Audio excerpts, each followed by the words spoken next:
হয়ে গিয়েছে, কিছুক্ষণ পরেই তো সন্ধ্যা নেমে আসবে। সামনে তো ঘন জঙ্গল, ওইখানে তো চোর ডাকাতের ভয়ও আছে। এখন তো পিছনে ফিরে যাওয়া যাবে না, কারণ অনেকটা পথ হেঁটে এসেছি। যা আছে কপালে, সামনের দিক এগিয়ে যায়।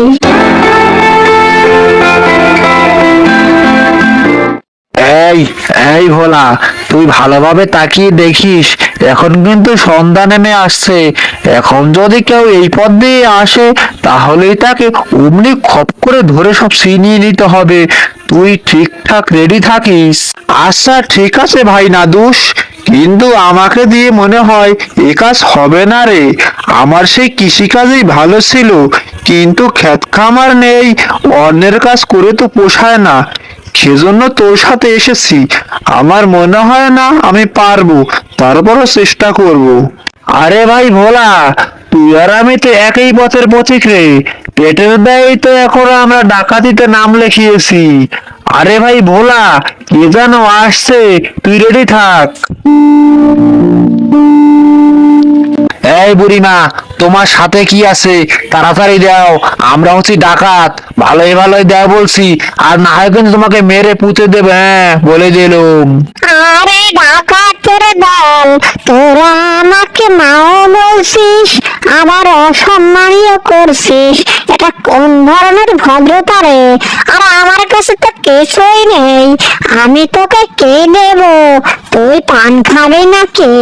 আমার মেয়ে আমাকে কিছু পানের খিলি বানিয়ে দিয়েছে, চাইলে ওর দু একটা খেতে পারিস। এই বুড়িমা, তুমি কি আমাদেরকে ভয় পাচ্ছ না? আমরা কিন্তু পান ঠান খাই না, আমরা তোমাদের মাল করি নেই, ঠিক আছে? আর আমাদের সাথে বেগরবাই করলে তাদেরকে আমরা খুন করে ফেলি। তোদেরকে দেখে আমি ভয় পাবো কেন? আমার তো তোদের ডাকাত মনে হচ্ছে না। তোদের ভেষভূষা দেখে মনে হয় তোরা পেটে ডাকাতিতে নেমেছিস। তোকে আমি বলি, তুই বরং আমার সাথে চল। বাড়িতে কটা গুঁড়া মাছ রেখে এসেছি, সেই গুঁড়ো মাছ দিয়ে এখন গিয়ে ভাত দেখাবো। কটা ভাতও খেতে পারবি, চল। তারপরে তোরা দুইজন আমার জমি আছে, সে চাষ করে খাস। ডাকাতি করার কোনো দরকার নেই, আর এ কাজ তোদের দিয়ে হবে না। যাবি? বুড়িমার প্রস্তাবটা তো একেবারে মন্দ নয়। সেখানে গেলে জমিও পাবো, সবই পাবো। তাহলে ঠিকভাবে চাষবাস করলে আমরা ঠিকভাবে খেতে পারবো।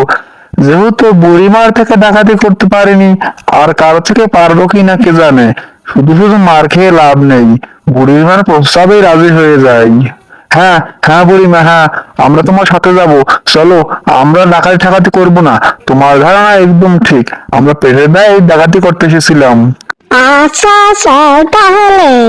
আমারও কোনো ছেলে সন্তান নেই, তোদেরকে পেয়ে আমারও ভালো হলো।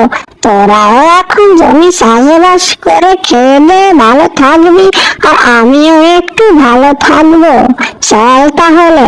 তারপর তারা দুজন বুড়িমার প্রস্তাবে রাজি হয়ে গেল, আর বুড়িমার বাড়িতে চলে গেল। তারপরে বুড়িমার বাড়িতে গিয়ে তারা দুজন পরামর্শ করে চাষবাস শুরু করে। তারপর তারা অনেক আনন্দে সুখে শান্তিতে দিন যাপন করে, আর কোনোদিনও তারা ডাকাতি করে না। বন্ধুরা, আপনাদের কাছে আমাদের এই গল্পটি কেমন লাগলো? আমাদের এই চ্যানেলে নতুন নতুন ভিডিও সবার আগে পেতে আমাদের এই চ্যানেলটি এক্ষুনি সাবস্ক্রাইব করুন, আর লাইক শেয়ার কমেন্ট করে আমাদের সাথেই থাকুন। ধন্যবাদ।